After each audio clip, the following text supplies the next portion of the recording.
नमस्कार, सुप्रभात, very good morning दोस्तों। वाईके ऑनलाइन एजुकेशन चैनल पे मैं के सर यानी कुलदीप कंडारी आप सभी का पुनः स्वागत करता हूं। दोस्तों, आज हम चित्रकला के अंतर्गत one day one artist series में एक ऐसे महान पाश्चात्य कला के चित्रकार के बारे में अध्ययन करेंगे जिन्होंने चित्रकला में प्राचीनतम पद्धतियाँ को बदल के रख दिया और अपनी एक नई चित्रकला की सीरीज स्टार्ट किया, एक नई चित्रकला की पद्धति इन्होंने शुरू की।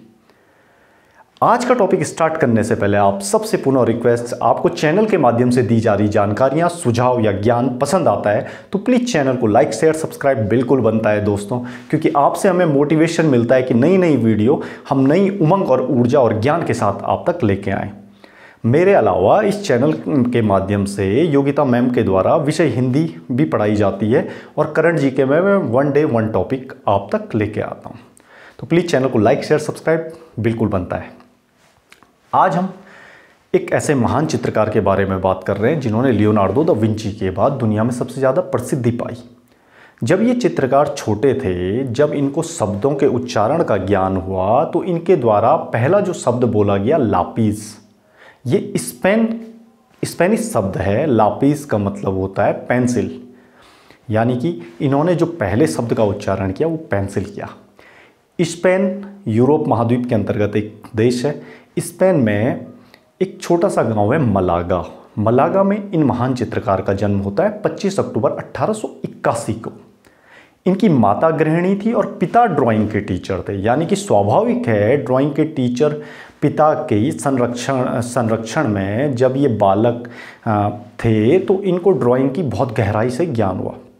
तो इनकी माता बचपन में इन्हें कहती है, अगर आप सेना में भर्ती हो जाते हैं तो आप जनरल तक पहुंचेंगे और अगर आप धर्म की तरफ जाते हैं तो आप बड़े धर्मगुरु बन सकते हैं। और ये अपनी माता जी से कहते हैं कि अगर मैं आर्टिस्ट बना तो वहाँ से शुरुआत हो जाती है इन महान चित्रकार के एक महान चित्रकार बनने की। कुछ समय पश्चात इनके पिता इनके चित्रकला के ज्ञान को समझ जाते हैं और रुचि को भी समझ जाते हैं और इनको विद्यालय में एडमिशन दिला देते हैं और उससे पहले अपने सानिध्य में इनको चित्रकला का ज्ञान देते हैं। जब ये 13 से 15 साल की उम्र के थे तो ये अपने पिता से अच्छी ड्राइंग करने लग गए थे। उसके बाद इनके पिता इनको मैड्रिड स्पेन में एक ड्राइंग के कॉलेज में एडमिशन दिला देते हैं, परंतु इनका मन कॉलेज के जो कठोर वातावरण है उनमें नहीं लगता है, तो ये कॉलेज छोड़ के स्वच्छंद चित्रकारिता की तरफ चले जाते हैं। आज हम बात कर रहे हैं एक महान चित्रकार पाब्लो पिकासो की। पाब्लो पिकासो के अध्ययन करने से पहले या उनको जानने से पहले हम थोड़ा सा घनवाद के बारे में भी जान लेते हैं, क्योंकि पाब्लो पिकासो ही वो व्यक्ति है जिन्होंने घनवाद की शुरुआत की। और घनवाद वो वाद है चित्रकला में जो 20वीं शताब्दी में अमूर्त कला के लिए शुरुआत या अमूर्त कला की स्टार्टिंग ही घनवाद से हुई है। आगे हम जब कभी वीडियो चित्रकला की क्लासेस लाएंगे तो उसमें हम घनवाद का भी विशेष रूप से अध्ययन करेंगे। आज के लिए घनवाद को हम हल्के रूप में जानते हैं कि 1907 से 1925 फ्रांस पेरिस में एक वाद की शुरुआत होती है जिसे घनवाद कहते हैं। ये प्रकृति को, जो पहले से प्रकृति को दिखाया जाता है, उसको अलग रूप में प्रस्तुत करते हैं, जैसे वृत्त, गोले और शंकु के रूप में। इनका उद्देश्य था आकार और रचना से संबंधित। ये व्यक्ति की सादृश्य चित्रकारिता नहीं करते थे। तो ये घनवाद के जो जनक थे ये थे पाब्लो पिकासो। पाब्लो पिकासो के बारे में अध्ययन करते हैं।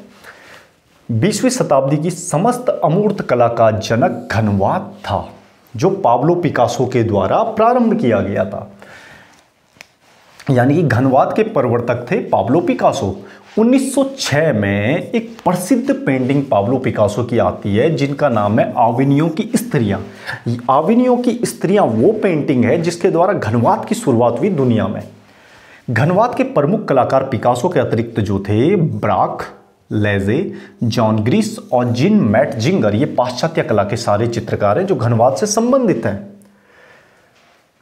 पाब्लो पिकासो के जन्म के बारे में मैंने आपको बता दिया कि 25 अक्टूबर 1881 को स्पेन के मलागा गांव में पाब्लो पिकासो का जन्म होता है। पाब्लो पिकासो एक ऐसे आर्टिस्ट थे जिन्होंने अपने जिंदगी में जो चित्रकला का टाइम पीरियड रहा इनका, उसको अलग अलग काल में, यानी कि अलग अलग समय अध्याय में बांटा और वो विभिन्न अध्यायों के अंतर्गत विभिन्न एक्सपेरिमेंट के जरिए इन्होंने चित्रकला को किया। तो जानते हैं हम 1901 से लेके 1904 तक पाब्लो पिकासो ने नीला काल, इसको ब्लू पीरियड भी कहते हैं पाब्लो पिकासो के टाइम का, यानी कि इन्होंने 1901 से 4 को ब्लू पीरियड कहा। इसके जो प्रसिद्ध चित्र थे 1901 से 4 के पीरियड के, वो थे भिखारी, रास्तों के गायक, परिश्रमी और पीड़ित लोगों के इन्होंने चित्रों का अधिकतम निर्माण किया। 1904 से 6 तक पाब्लो पिकासो जी ने यहाँ पे एक नए काल की स्टार्टिंग की, जिसका नाम था गुलाबी काल, यानी कि पिंक पीरियड। इसमें जो इनके द्वारा प्रसिद्ध चित्र थे वो थे सर्कस, नट का परिवार आदि। इसी समय लगभग 1905 ईस्वी में एक इनका चित्र दुनिया में बहुत फेमस हुआ और उस चित्र का नाम था पाइप पीने वाला लड़का।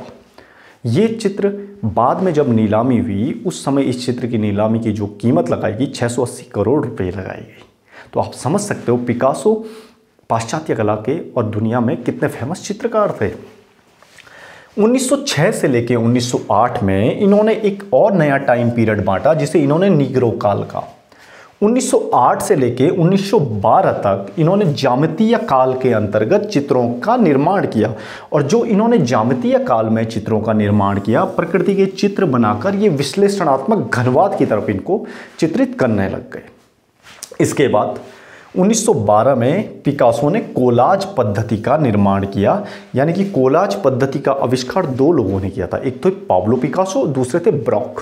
ये वही ब्रॉक हैं जो घनवाद से संबंधित है। अब ये कोलाज पद्धति होती क्या है? बेसिकली कोलाज पद्धति होती क्या है? एक कैनवास पे छोटे छोटे कागज के टुकड़ों के माध्यम से की गई संरचना को हम सरल रूप में कहें तो कोलाज कहा जाता है। इन्होंने इस समय जब ये 1912 कोलाज पद्धति का आविष्कार, इन्होंने वायलिन, बैत की कुर्सी पर वस्तु समूह का चित्रांकन किया। 1915 में पाब्लो पिकासो ने फिर नया टाइम पीरियड दिया। इसको नवशास्त्रीयवादी शैली कहा इन्होंने, और यहाँ पर रेखा शैली का बहुत ज़्यादा प्रभाव दिखाई दिया। अब ये रेखा शैली कहाँ से प्रभावित थी? अंग्र एक महान चित्रकार हुए हैं, वो रेखा चित्र यानी कि रेखांकन के लिए अंग्र का कोई सानी नहीं था। अंग्र इतने अच्छे रेखांकन करते थे। ये पाश्चात्य कला के चित्रकार हैं, तो उनसे प्रभावित होकर इन्होंने यहाँ पे रेखात्मक शैली का प्रभाव इनकी चित्रकारिता पे पड़ा 1917 से 25 के टाइम पीरियड में। इसके बाद 1925 से 37 तक परिवर्तन का युग, ये एक ऐसा टाइम पीरियड था जब पाब्लो पिकासो अपने अंतिम चित्रकला के दौर में थे। इनका जो अंतिम चित्र था वो था 3 नर्तक। ये काफ़ी प्रसिद्ध चित्र है, 3 नर्तक। और इसके अलावा 1917 से 25 में इन्होंने एक और चित्र बनाया था जिसका नाम था माता व बालक। 1937 में पाब्लो पिकासो की एक पेंटिंग गुएर्निका, कभी कभी इसे गर्वेनिका भी पढ़ा जाता है और गुएर्निका भी कहते हैं, ये पेंटिंग दुनिया में सबसे ज़्यादा प्रसिद्धि पाई। ये पेंटिंग गुएर्निका लगभग या गर्वेनिका ये बनाई गई थी 1937 में, और ये पेंटिंग जो बनाई गई थी ये जर्मन के द्वारा स्पेन पे जो हमला हुआ था उसके विध्वंस की एक कहानी को बयां करती है। इस पेंटिंग को अलग अलग तरीके, एक बड़ी सी पेंटिंग है, और इस समय उनके द्वारा जो हमले किए गए थे उसको दर्शाया गया है विभिन्न रूपों में। इसके अतिरिक्त पाब्लो पिकासो की जो एक पेंटिंग थी वुमेन ऑफ अल्जीरियस, काफ़ी प्रसिद्ध पेंटिंग थी, और ये वुमेन ऑफ अल्जीरियस जो पेंटिंग है लगभग 1100 करोड़ रुपये में इसकी बिक्री हुई या नीलामी हुई थी इस पेंटिंग की। तो आप जान सकते हो कि पाब्लो पिकासो की जो पेंटिंगों के मूल्य थे दुनिया की महानतम पेंटिंगों में से एक है, यानी कि काफ़ी मूल्यवान पेंटिंगें ये बनाते थे। और पाब्लो पिकासो का नाम लियोनार्डो दा विंची के बाद दुनिया के महानतम चित्रकारों में इसलिए भी गिना जाता है। आज के वीडियो में हमने पाब्लो पिकासो के बारे में आपको संक्षिप्त रूप में बताया।